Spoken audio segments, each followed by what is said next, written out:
Brew Strong is brought to you by Blickman Engineering, home of the top-tier brewing stand. Visit them online at blickmanengineering.com.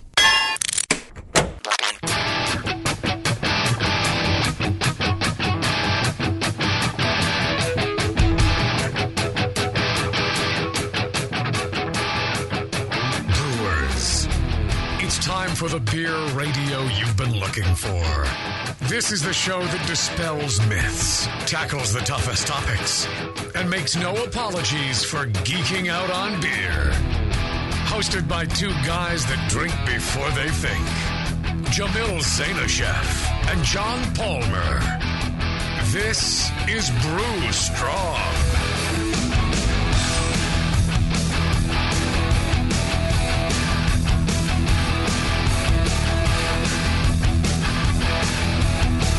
Hey, howdy, hey, my brewing brothers and sisters. Greetings, cretins.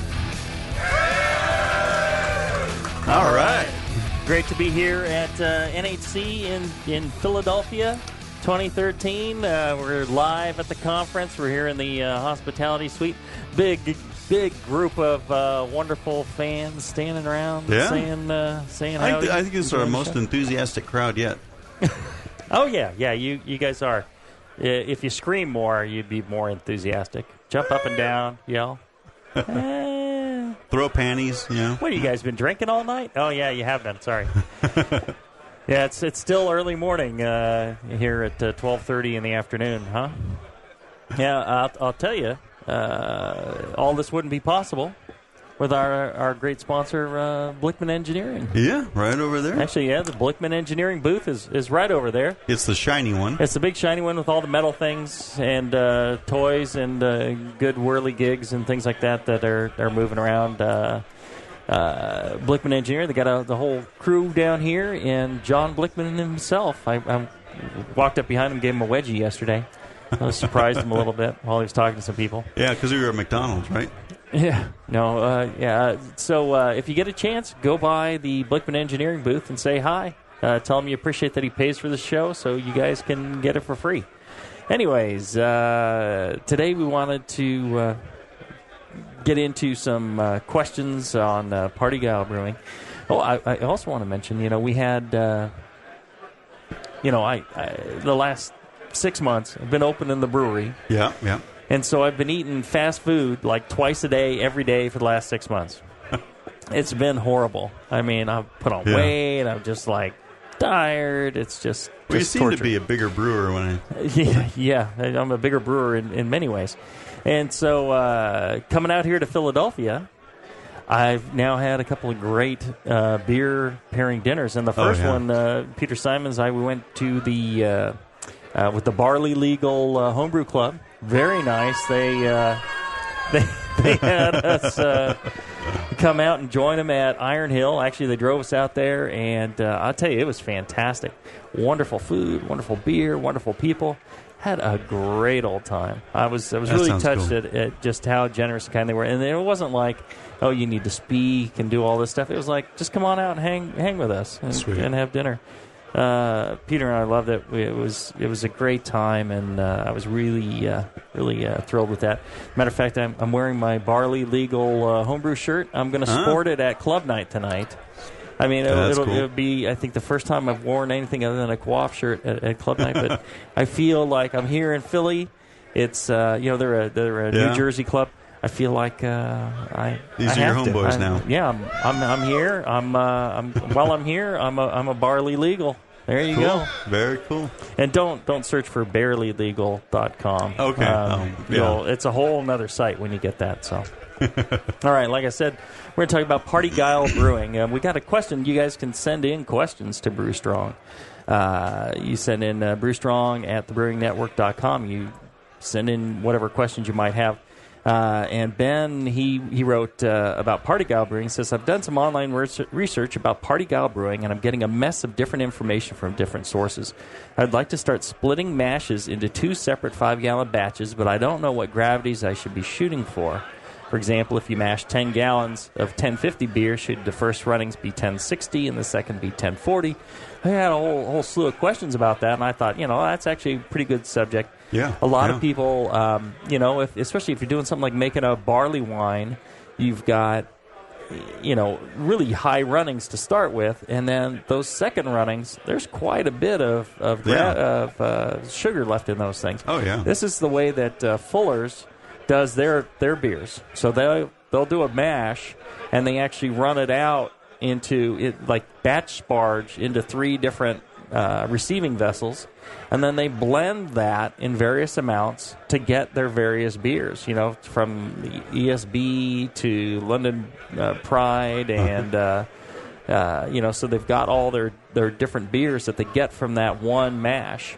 And that discussion was in a Can You Brew It show? Yeah, we talked about that in Can You Brew It.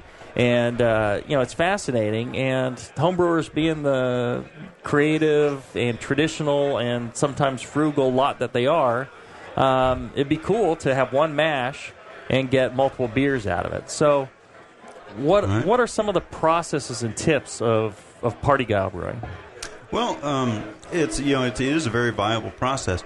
When you typically mash your first runnings, and the strength of your first runnings depends on your grist to water ratio, your water to grist ratio. So if you're at like 1.5 quarts per pound, 2 quarts per pound, which is equivalent to 4 kilograms per liter. No, other way around. Liters per kilogram. Sorry, 4 liters per kilogram. Your first runnings are like 1070, 1075 in that range. And so if you just drain that off, that's about 1070. And then you could add a little bit of water to that if you wanted a 1060. Let's say you wanted to make an IPA. Yep. And you could do first runnings. Get yourself in the 1070s. You can make yourself a pretty healthy IPA with that. Yeah, double IPA. Right. Yeah. Add a little bit of water to it, get it dialed in, and then do your boiling and all that. And then, so you're sitting there, you've got this IPA wort, and then you still got the grain is still in your mash tun. Yeah, and it's still got roughly really half of that extract still in the grain. So you can get another equal volume of runnings. It's say 1035, 1040 out of that. Well, 1035, 1040. Now that would make a nice mild, ordinary bitter, something like that, or even a special bitter. Is there a way to bump that up? I mean, I guess I could put a little dry extract, malt extract into the kettle. Sure, that'd be one way. Is there another way to do that? You can do an additional mash. I mean, you can easily add. It's called I believe it's called capping. But you can add more base malt. You can add specialty grains and change the style of the beer that you're going to do for the second batch. Interesting. Yeah, you have a lot of options at that point. So you just mill some more grain, toss it in on top of that mash that you already have, that bed, and then add a little water, reinfuse, let that circulate, Vorloff a couple of times, and then you're ready. Couple of 2-3 times, and then you're ready to run off into the kettle. Right. So you could add specialty grains. You could add some chocolate malt, some crystal malt, and turn that IPA base into all of a sudden you've got more of a brown ale or a mild or a something like that. Yeah, it really is a nice way to get to stretch your grain bill and get 2 batches out of one brew session. I have a question about that. I can hardly speak, but I have a question anyway. Okay. For the second runnings, does the length of time that you let it sit make a difference? And the reason I ask is, a lot of times when I run off and I've run off till that liquid just seems, it's done for my first batch. But 2 hours later, when I'm done brewing and I'm cleaning out my mash tun, all of a sudden that liquid is so thick and sugary again, like it's fallen, it's really soaked again. That's right. So I wonder if for the second batch in Parti-Gyle, if I really have to let it sit for a long time or if that makes a difference. Well, it depends on what you do with the capping. So if you're just doing, let's say you're doing a very strong barley wine with predominantly pale malt, and you've got enough pounds in the mash tun where you're getting 5-6 gallons first runnings out of 1070 or 1080. You still got quite a bit of extract in the mash bed, and you can, if all you're doing is going to do the same style you can just re-infuse, wait 10 minutes, and boil off and drain, and you'll get a lot of that extract out.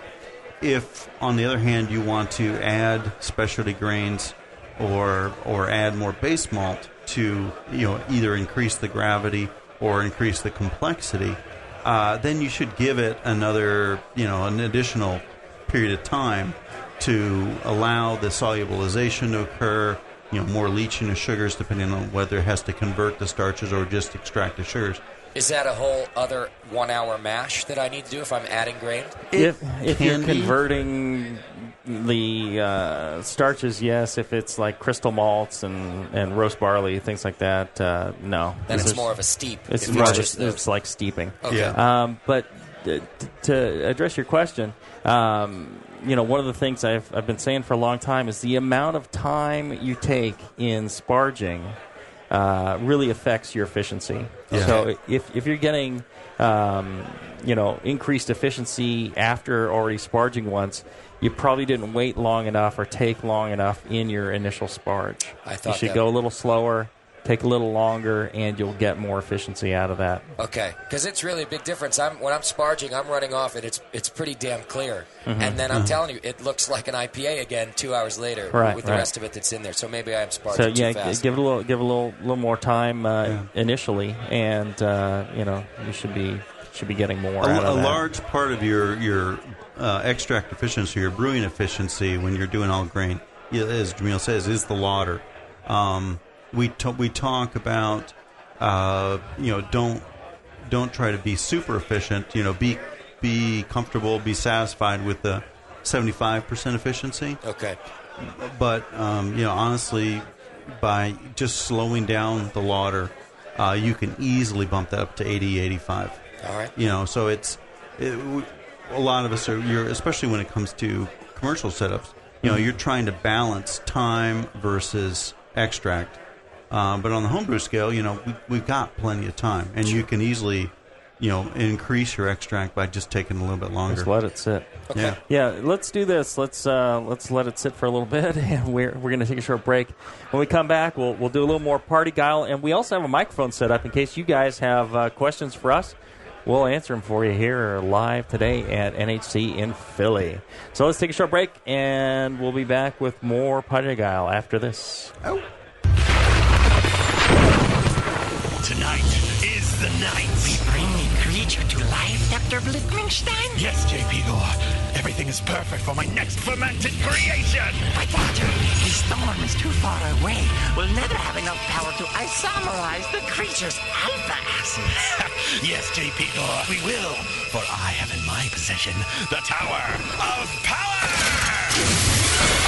Blickman's new Tower of Power is the evolution of automation. Control hot liquor, sparge, and mash temps like a pro. The Tower of Power is a high-quality gas-fired rim system that works with your current brewing setup. With ultra-precision, the tower can hold your mash to 1/2 of a degree Fahrenheit. Precision and repeatability. The Tower of Power is the answer to automatic, fast ramp times. See more at BlickmanEngineering.com. Bring your next creation to life with the Tower of Power. Dr. Blitzmingstein, with the Tower of Power, you can probably give me an afternoon at the pub to enjoy a pint. Don't be silly, J.P. Gore. We have beer to brew.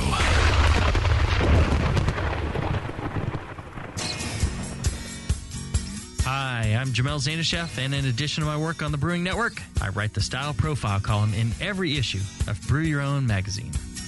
Hi, I'm Sean Paxton, and when I'm not prepping for the Homebrewed Chef on the Brewing Network, you can find me writing articles on how to cook with your homebrew for Brew Your Own magazine. Greetings, cretins. This is John Palmer, and when I'm not writing for Brew Your Own, I'm reading it. John Palmer, Sean Paxton, Jamil Zainasheff. If you love listening to them on the Brewing Network, you'll love reading their articles, tips, and recipes in the pages of Brew Your Own magazine. Join Jamil, John, and Sean 8 times a year in Brew Your Own. And when you subscribe to BYO on the Brewing Network website, half of your subscription price goes right back to the BN to support great beer and food programming. So sign up for Brew Your Own magazine through the BN website today so you can listen and read your way to better homebrew. When I order a beer, I want my server to know more about it than I do. I want someone who enjoys good beer and loves helping others enjoy it too. I want someone who knows how to pour a perfect pint for every beer style. I want a Cicerone. The Cicerone Certification Program is creating the type of people who help you enjoy great beer. Homebrewers and craft beer lovers know beer is more flavorful and complex than ever, and it takes some serious knowledge to store and serve beer right. Cicerones know beer. There are 3 levels in the Cicerone program: Certified Beer Server, Certified Cicerone, and Master Cicerone. Cicerones are truly the sommeliers of beer. The best beer locations have a Certified Cicerone on staff. Relaxed and unpretentious. Cicerones are tested on storing and serving beer, beer styles, flavor and tasting, the brewing process and ingredients, and pairing food with beer. Learn more about your next beer guide at cicerone.org. Certified Cicerone, because it takes top talent to present a perfect pint. For nearly 15 years, homebrewers have been served by one place in Michigan where you can buy yourself a serial killer grain mill. Adventures in Homebrewing. Did you try all those great Michigan beers at the National Homebrewers Conference in San Diego or Seattle? Adventures in Homebrewing delivered. Did you see a great false bottom in your buddy's cooler or brew kettle? Adventures in Homebrewing delivered that. And did you see that great custom-built brew stand? Yep, Adventures in Homebrewing delivered. Since 1999, Adventures in Homebrewing in Taylor, Michigan, Ann Arbor, Michigan, and online at homebrewing.org has been serving homebrewers across the globe. Check out their innovative 2.5-gallon keg with metal handles, great homebrew kits, and the fully adjustable serial killer grain mill. Visit them in Philly for the 2013 National Homebrewers Conference. Not going to make it? Check out all the fun of Adventures in Homebrewing at homebrewing.org. For a limited time, coupon code BNetwork will slam 10% off your order. Bam! Adventures in Homebrewing. Join the adventure at the Great Lakes home for homebrewing supplies. Online at homebrewing.org. And don't forget coupon code BNetwork for a limited time. Join the adventure today.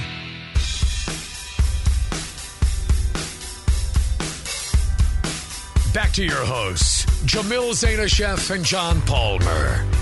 Putting the testicles in technical. This is Brew Strong.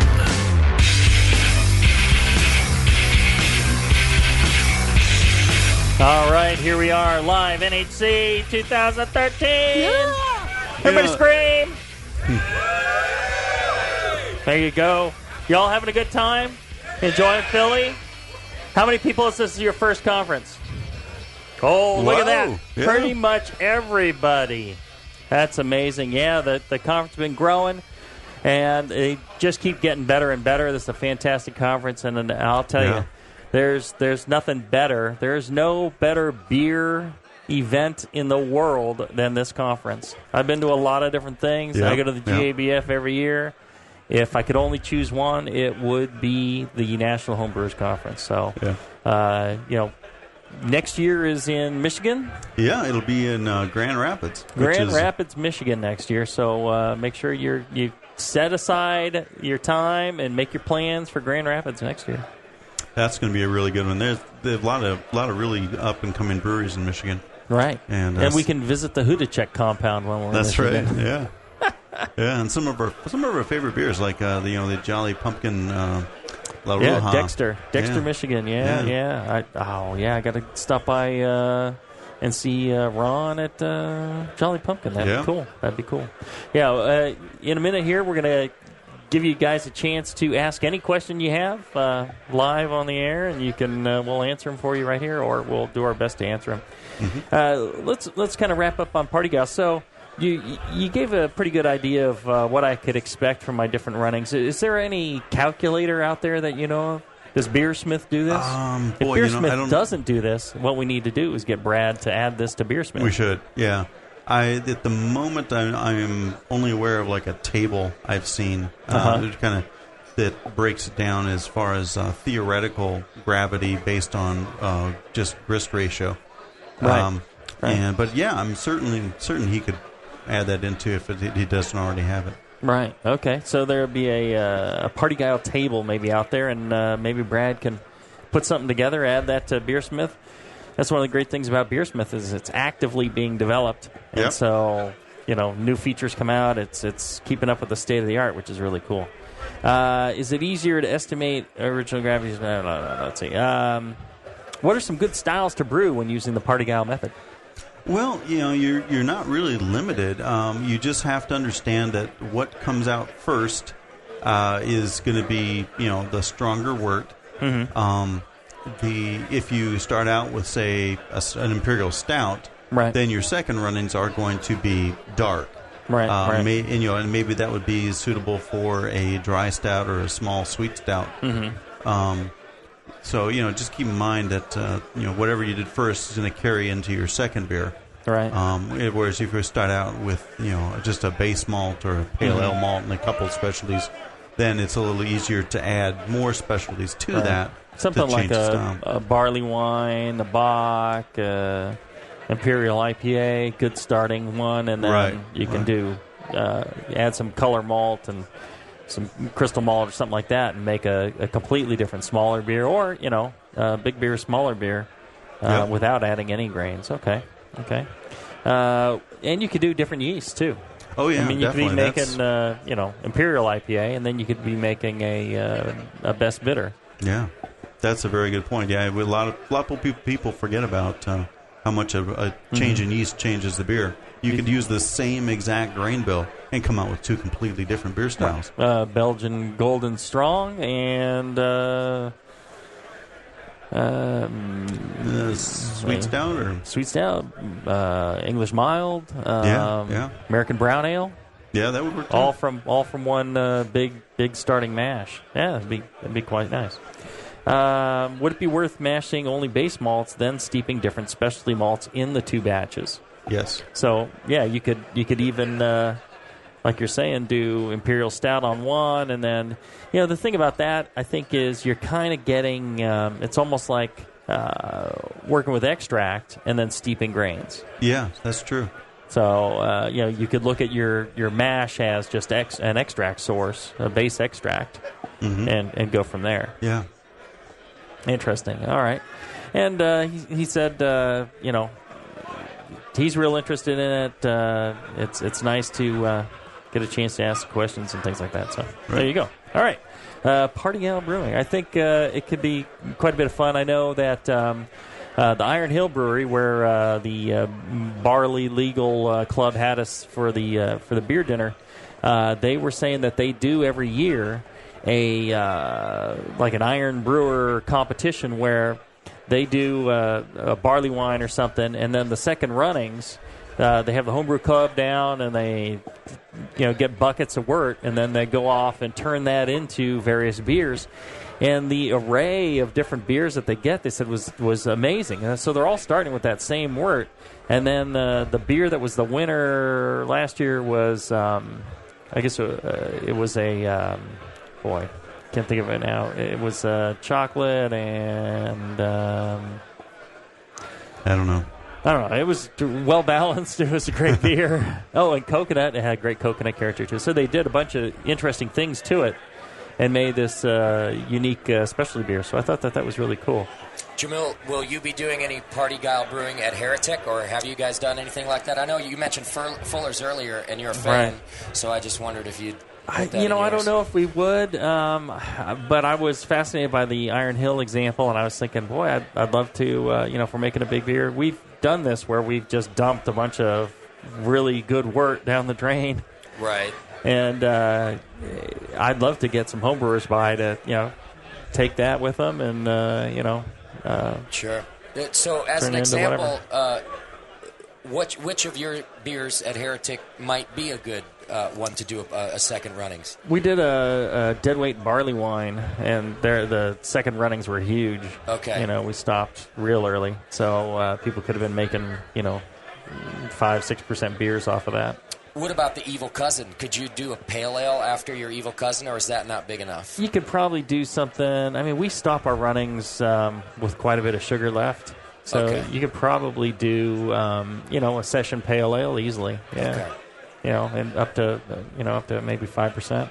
I'm a little surprised that you're not cheap enough yet to be doing. I know. To be throwing away all of that work. Give me time. I'm sure. Once I've eradicated all the other waste that we're doing, maybe I'll start looking at it differently. But right now, okay.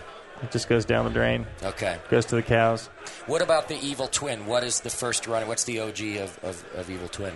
Twins, right around 16 or just under that, and then we're stopping our runnings. We're boy, we're around 10, like three Plato. Okay. Or so. Okay. 12, which is 12. Yeah, which is pretty high runnings. It is. Okay. And if we took a little more time, we could probably get more extra. If we sit on that, it'll right. That and so even on that, you can get some pretty good beer out of it. So, what is your lauter time? Because we talked about me maybe doing it too quickly before. How long is it taking you guys to lauter a batch? Well, right now it's taken maybe about 2 hours. Oh yeah, that's much longer than it takes me. Yeah. I'm definitely doing it too fast. We're working on speeding that up. We're going to cut the bed a little bit and see if we can get a little more speed out of it, because we want to move the process along. Right. Because we're going to get to a point where we're brewing around the clock, and we really need to have that down before we get to that demand. Okay. Yeah.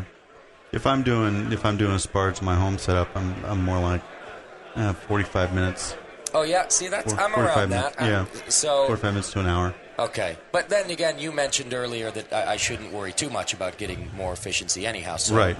Yeah. Okay. So yeah, I mean, if you're doing 75, you're doing fine. Okay. If you want to claim more extract, slow it down more, then you can pull that up to 80 without much problem. Right. Well, and a longer mash will also help. Yeah. Yeah. Longer than an hour. An hour should be good. It depends on your crush, and, your water ratio, things like that. But it's too many damn variables for me. But you guys have talked about. I mean, most conversion has happened within 30 minutes, right? Yeah, the bulk of it. You can get more, but it'll really still happen. If I leave it in there longer. Depends on temperature. Depends on the crush, how well the starch and the grain is taking up the water. Okay. Yep. That really limits. Initially, what's easily exposed is converted very quickly. Sometimes there's bits and pieces that are deeper inside that aren't converted yet, that you're not quite extracting. So it can take a little time.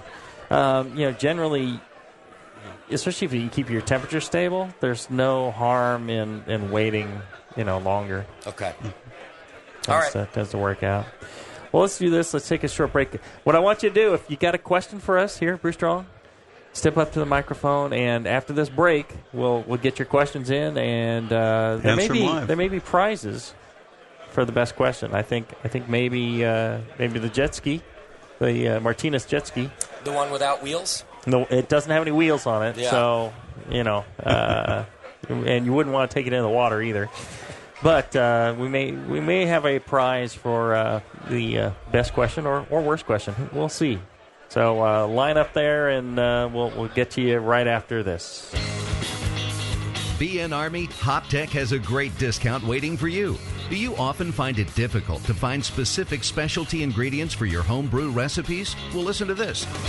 HopTech stocks 59 different grains to choose from, 39 varieties of pellet hops, and 8 kinds of whole leaf hops. And HopTech not only carries Y yeast and White Labs yeast for you, but also Fermentus, 04, 5, 6, 23, 33, and T58 Belgian yeast, plus Cooper's, Nottingham, and Windsor yeasts.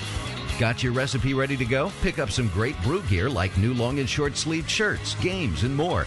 HopTech's new website is being updated every day with new items. If you don't see it, call the shop. They're open 6 days a week. BN Army and AHA members get a 10% discount, and active military personnel get 15% off. Visit HopTech.com today for great selection, great service, and a great discount. HopTech.com. Tin, Getting tired of that same old handcrafted beverages day after day? Are you looking for something with more diversity than your normal beer? Fellow BN Army member Michael Fairbrother, owner of Moonlight Meadery, is reviving an entire beverage category. Mead! The meads at Moonlight Meadery are all handcrafted from the finest honey on the market and are perfect for any occasion, like weddings, baby showers, or... Excuse me? Mead is not your average girly drink, mister, and Moonlight Meads can be enjoyed anytime, anywhere. Football games with the guys. Yeah. Barbecues with the guys. Yeah. Operating power tools with the guys. Yeah. Actually, sir, that's really dangerous. Good point, son. Next time you have something to celebrate or are just looking for a new tasting experience, pick up a bottle of mead from Moonlight Meadery. Now in 21 states, making over 60 varieties of mead from dry, semi-sweet to sweet. Break out of that craft beer lull. Grab a bottle of Moonlight Mead. Can't find some? Then ask. No, make that demand some. Yeah! That's it. I've had it. I am never putting hops in my beer again. What? Why? It's just too ridiculous. Insane prices, stupid contracts, high shipping costs, crappy selection. Dude, you need Nico Brew. Nico Brew will rock your f***ing face right the f*** off your f***ing skull. $5 shipping to all 50 states, plus fantastic international rates get you low prices on Nico Brew's great selection of hops and more. Whether you're a home brewer, a pro brewer, or a homebrew shop owner, Nico Brew can get you the hops you need in increments big and small, single orders, spot buys, or full contracts. And there's only one place to join the uber special secret elite bare bones club where you'll get the best deals anywhere. Holy f***ing shit. NicoBrew.com. NIKOBREW. Nico Brew, your bare bones buddy in the brewing business. Hi, I'm Jason Harris, the proud owner here at Keystone Homebrew Supply. We're thrilled to be entering our 20th year of supplying this great industry. And to show you, the Brewing Network Army, how much we appreciate your support, we're offering you 10% off your first order on our website, KeystoneHomebrew.com. Just use coupon code BNARMY at checkout, and I'll get your order out the same day. My goal at Keystone Homebrew Supply has always been to have a complete supply of everything a brewer could want. When you place your order online or when you come into our store, it's our goal to have everything on your list and more. One aspect of KeystoneHomebrew.com that we're really excited about is the ability to fulfill customers' exact grain bills. Do you hate to wait? Keystone Homebrew Supply can get your precious yeast and hops to you within just one day if you live between Connecticut and Virginia, and within 2 days east of the Mississippi. KeystoneHomebrew.com. Coupon code BNARMY. I'm Jason Harris, and I approve this message.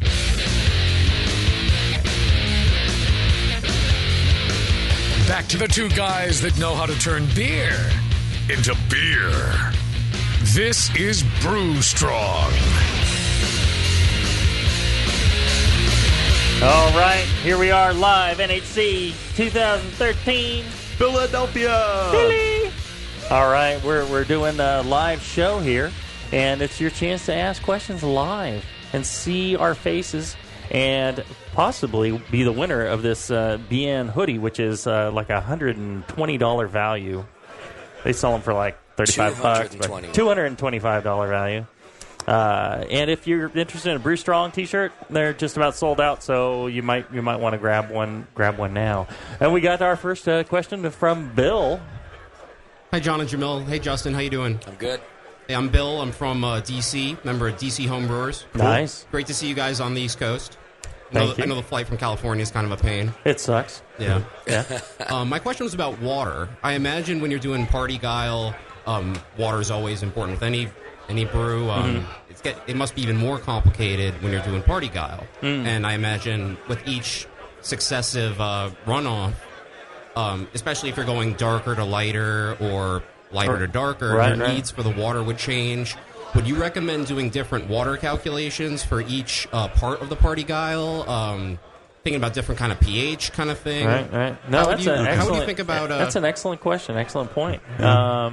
Because if we're talking about adding, some darker specialty malts, some roasted barley or something to up the color on the second runnings, I mean, you're already starting to get into that pH trap. And then you adding a lot more acid from those roasted grains. Yeah, you could end. That's an excellent question. Yeah. Oh man, you're in the running for the BN hoodie. That's what I can say. Yeah, it's a great question. When you're mashing, you're looking for a mash pH in the range of 5.2 to 5.6, measured at room temperature. So as you sparge or as you drain off that first runnings, you're taking a lot of the buffering capacity out of the mash, and depending on what your water composition is, if it's a slightly alkaline water, for instance, as you reinfuse for the second runnings, you're going to raise the pH of that grain bed a fair amount. And that's where it's good to go to a darker beer style with, more some specialty malts, because the specialty malts, the darker malts, will help bring that pH back down to the 5.2 to 5.6 range. When you start getting your mash pH above 5.8 or 6.0, that's when you start having problems with the tannin extraction, the silicate extraction, and ash from the malt, and that's where you get those harsh flavors. So that's why if you're doing a Parti-Gyle mash with a predominantly base malt to start, then adding specialty grains and capping for the second runnings, or to do that, helps preserve that mash pH, keep it down. All right. You're welcome. Excellent question there. Guys, stick around. I've asked Push to go see if John Herskovitz from 5 Stars over there, and we'll see if he can come. But you guys might be able to answer too. Would something like the 5.2 pH stabilizer that you might put in your mash on the first running, I wonder if it would stick around for the second runnings too, and you might not have to worry so much. Well, it would help the second runs if you were to add it to the second mash, to the reinfusion, because a lot of what 5.2 is phosphates. So it helps replace the phosphates that are naturally in the malt and in the mash. Those have been rinsed out now with that first run, predominantly rinsed out. So now you're adding more phosphate back, and it does help restabilize the mash pH. Just seems like it would help to be a foolproof way to not have to worry about it. Nothing in brewing is foolproof. Okay. You're ample proof of that. But, all right. We got another question coming up here. All right. Hey, guys. Wanted to just get your feelings with regards to boil time. Mm-hmm. And then the follow-up on that is how aggressively, can you overly aggressively boil your wort? Yeah. I mean, or should it be a nice simmering boil, or should it be just kick it out, rolling boil? You need to have enough activity that you're volatilizing things, and you've got steam coming off essentially. The steam coming off, you can have that with it just a flat surface. The problem with that is you're really not turning the liquid in the kettle. So you want to turn the liquid in the kettle, get the kettle, the liquid cycling through, so you're exposing it to the surface and turning it over, frequently enough that the steam is carrying away those volatile the DMS compounds. Precursors and so on. Yeah. So that's why it needs to boil. When it's violently jumping around, it doesn't really do you any more good than rolling it over. So they say you want a rolling boil. You just want to keep it seeing that surface exchange. Yeah. And that's a good question. And the other part of your question was? I guess the other point of the question would be 60 minutes, 90 minutes. I mean, what would you recommend for? Not the professional brewer. Me and Tasty, both Tasty and I, the two of us, the pair of us, sometimes the three of us, all like a 90-minute boil for homebrew. Well, it's just 90 minutes is great. Some professional breweries, they also stick by that 90-minute rule. You can get away with 60 minutes, and it turns out fine. But 90, I think it's turns out a little bit better. If you can do 90, I like 90. Yeah, it depends on your malts too. Your base malts, whether they're a very low kiln Pilsner malt or a little higher toast, pale ale malt. Mm-hmm. That affects your DMS, precursor, and that also drives really how long you need to boil over to help get all that precursor out. If you got a bunch of really lightly kiln malt with a lot of SMM in it, you're going to need to do at least 90 minutes. That's right. But if you're doing something with pale ale malt, it's been kilned a little darker. There's very little SMM left. You can do 60 minutes there, no problem. So that's let that also be your guide. But if you always do 90 minutes, you should be good all the time. Right. Makes a pretty good difference. All right, if you got a question, step on it. It could be on any subject whatsoever. Giving away a BN Zippy for the best question. Ooh, a $500 value. That's right. Goes up every segment. Hi guys, I'm Nathan from Scranton, Pennsylvania. Nathan? Cool. Welcome to Pennsylvania. Isn't that Great beer state. the home of that paper company, right? Yeah. We actually do have a lot of paper companies up in that region. The office, yes. So my question's related to dry hopping. I know it's important to kind of get the yeast out of there. You want to get the beer away from the yeast, right? So you don't absorb the hop oils, but at the same time you want to you're introducing oxygen, right, when you're adding the hops, and you need to scrub that. You also want, so I'm kind of confused as the best way to achieve that. How do you find that balance? Well, I'll tell you what the Brynolfson says, and what the Brynolfson says is always true. There's a rule in life. If Matt Brynolfson says something, then it's obviously true, and you need to do it. He once said I was his bitch. Well, see, obviously, again, it's true. Yeah.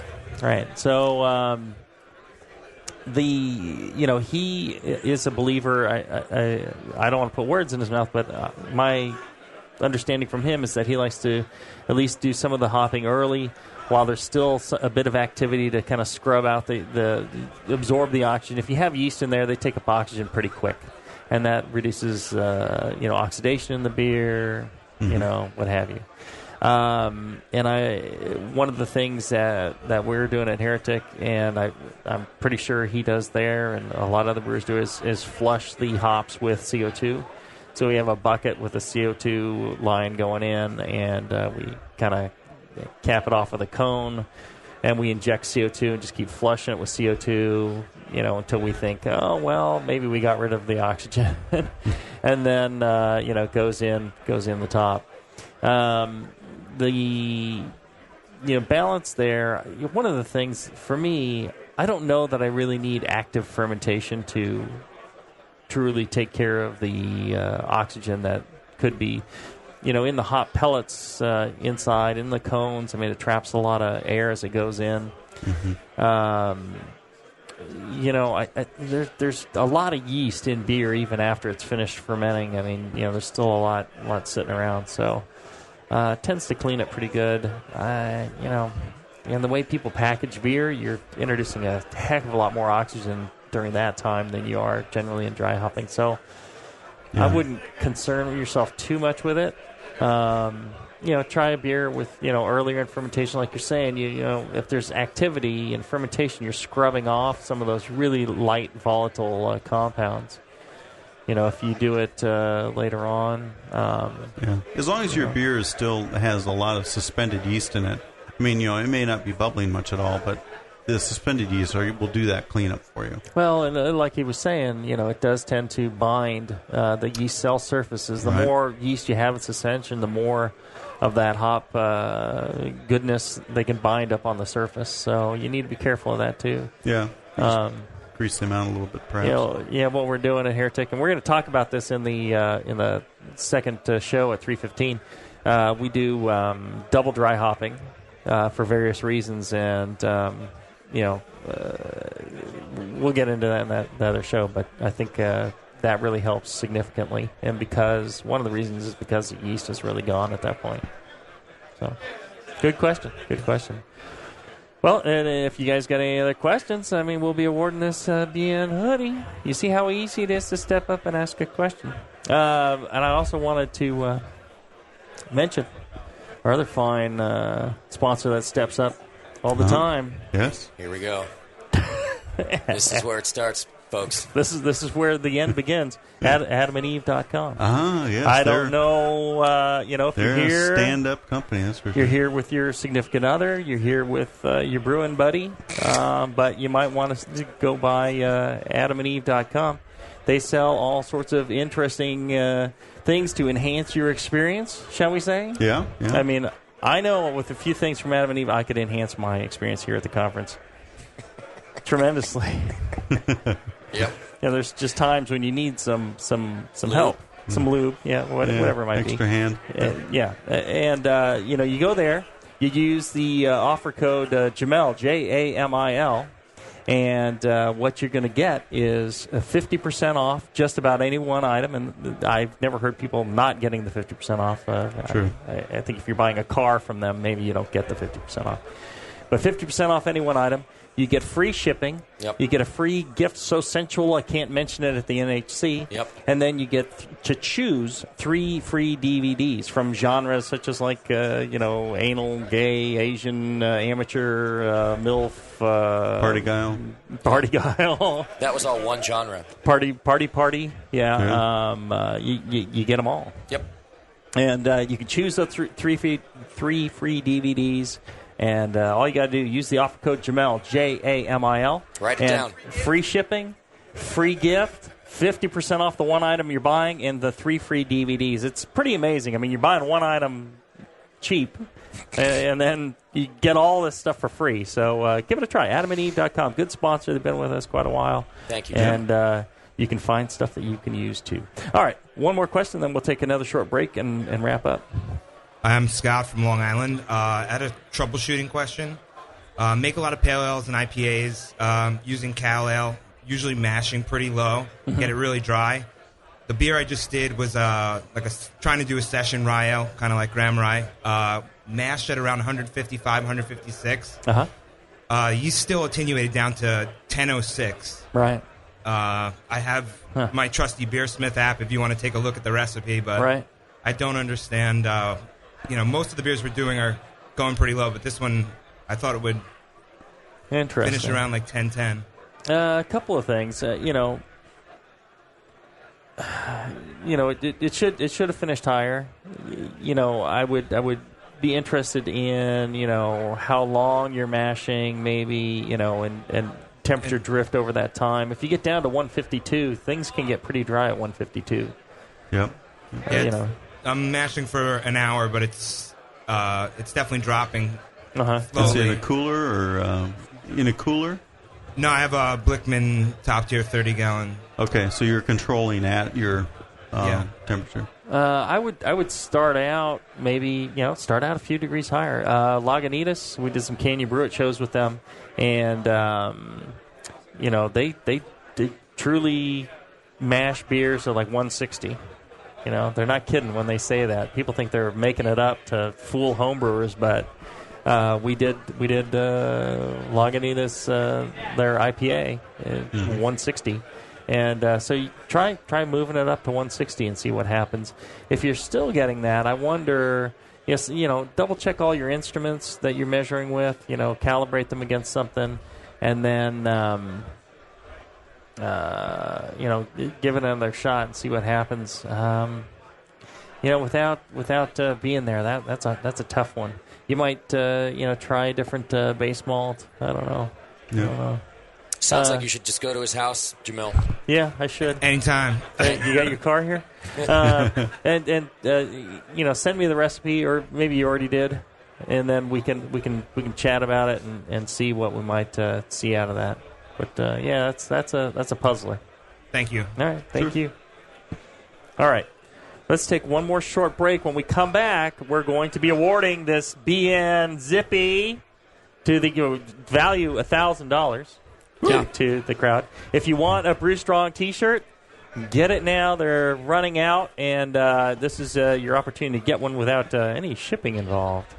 And you can touch it and feel it, and caress it, love it. Well, not too much, not unless you're going to buy it. Well, once you've bought it. And then John and I will sign it for you if you want. That's right. All right. We'll take a short break. Back after this. Since the first time the Brewing Network microphones turned on, More Beer was behind it. More Beer sponsors the programming on the BN because, like you, they love brewing. And like the Brewing Network, they love sharing their knowledge. Morebeer.com isn't just a website to place your next equipment or ingredient order. Morebeer.com also gives you access to free beer information that will make you a better brewer. Go to morebeer.com and click into the Learning Center. You'll find podcasts, technical facts, video tutorials, and more, including access to The Buzz, More Beer's social network of more than 5,000 members. And some of them might even be crazier about beer than you are. Get over to morebeer.com today and take advantage of the buzz, the forum, the learning center, and make sure you're signed up to receive the newest More Beer catalog. More Beer, bringing you absolutely everything for beer making. Hey, my brewing brothers and sisters, this is Jamil Zainashev, and I love a bold, hoppy beer. When it spits resin in your face, it makes you cry, Uncle. There are a lot of great hoppy beers out there, but at Heretic, we want to make something as bold, dank, and resiny as possible. We use hops at every chance we get, including multiple dry hop additions. The result is Heretic Evil Cousin. This light golden, 8% Imperial IPA has an easy malt character that helps take the edge off the massive bittering, but it takes a back seat to the in-your-face hop character. We make sure this beer finishes dry so the hops can jump out and slam you in the taste buds. If you can't get enough hoppy goodness, Evil Cousin is your cup of tea. Cheers.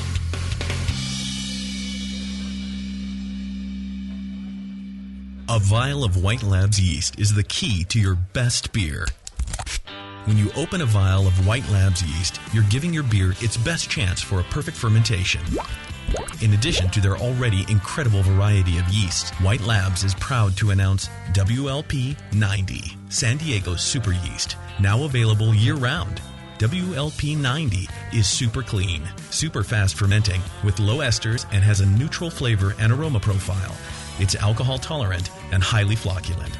For more of the latest White Labs news, click over to whitelabs.com, where you can read reviews of yeast, learn in the lab section, and join the customer club.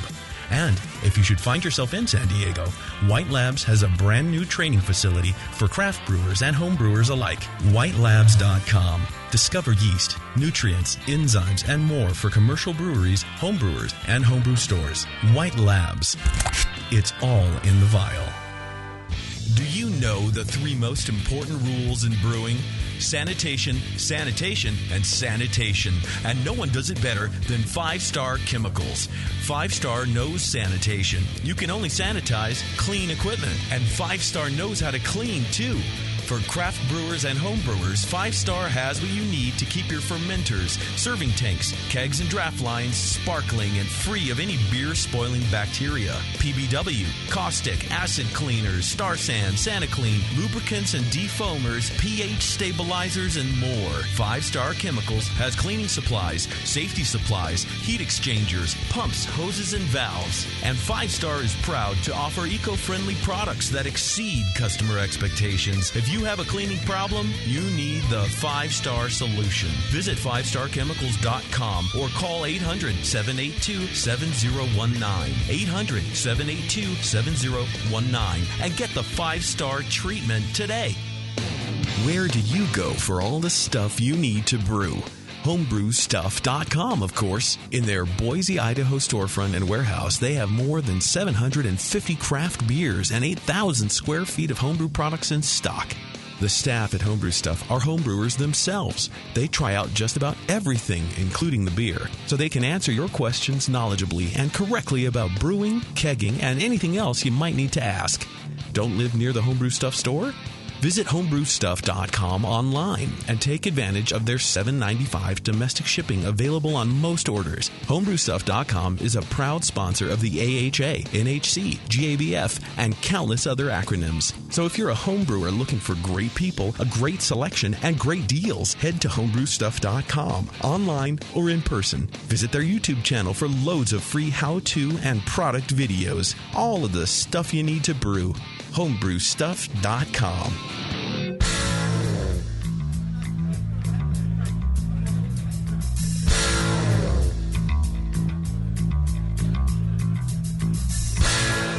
Learning to brew has never been so disgusting.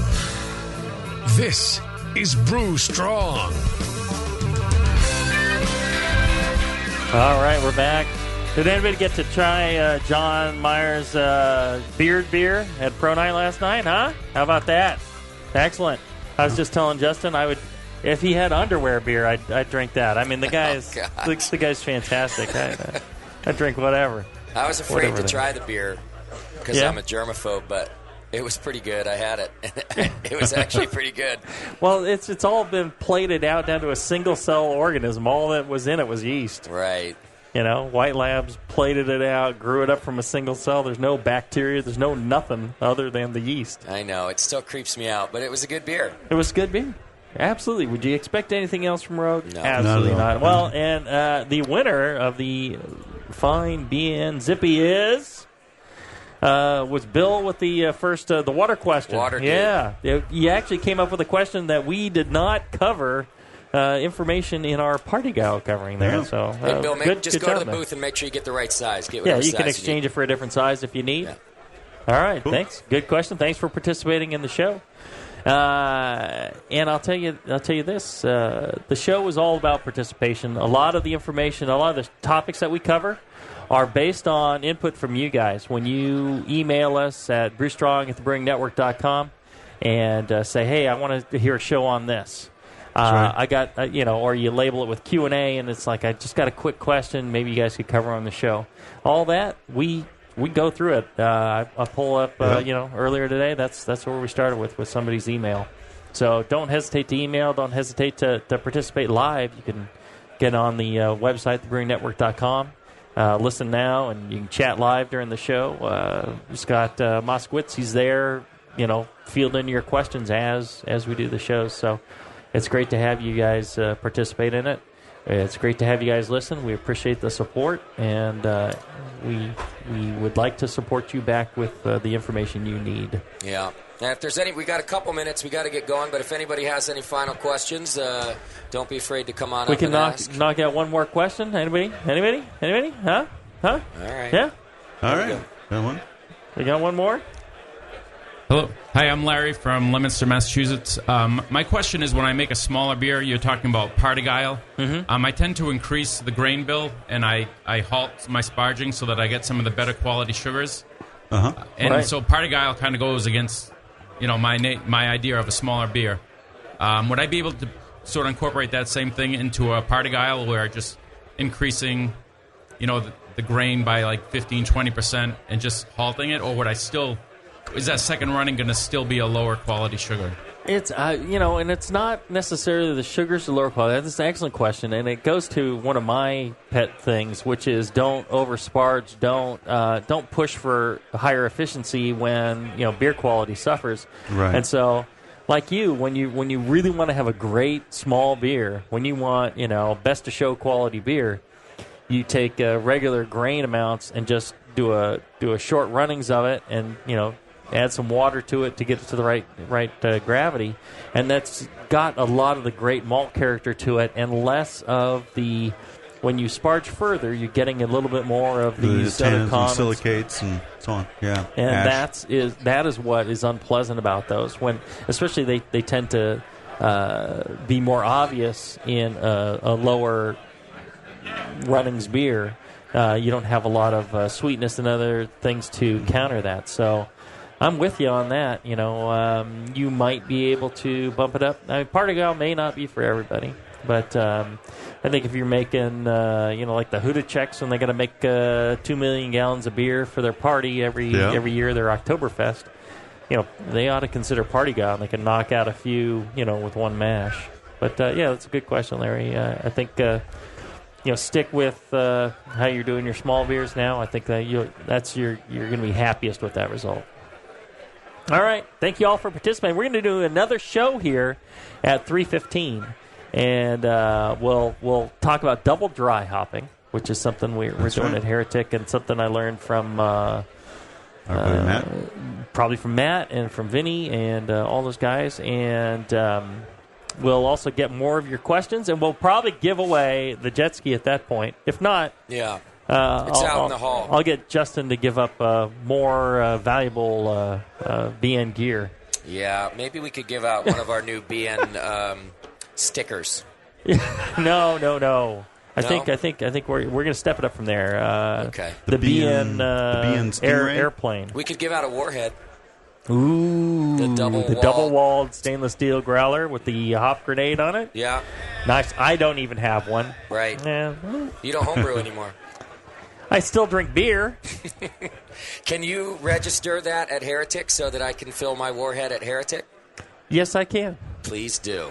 I can. We'll fill the Warheads at Heretic, and maybe we'll even have a discount for Warheads. Nice. That's what I like Bring to hear. in your BN Warhead, and we'll give you a little discount off of that. I mean, like the price of a sticker, maybe. I don't know. Great discount. All right. So make sure you check out our fine sponsors, especially Blickman Engineering. They got a booth right over there. I suggest you all go by there and say hi to John Blickman and thank him for sponsoring the show. You can check them out also on the web, blickmanengineering.com, Blickman with 2 N's. And also support the Brewing Network. Go to thebrewingnetwork.com/store. You can pick up a Warhead. You can pick up shirts. You can pick up all those goodies that make you look extra cool when you're brewing with the rest of your club. Yo. So until then, brew strong, everybody. Brew strong, everyone.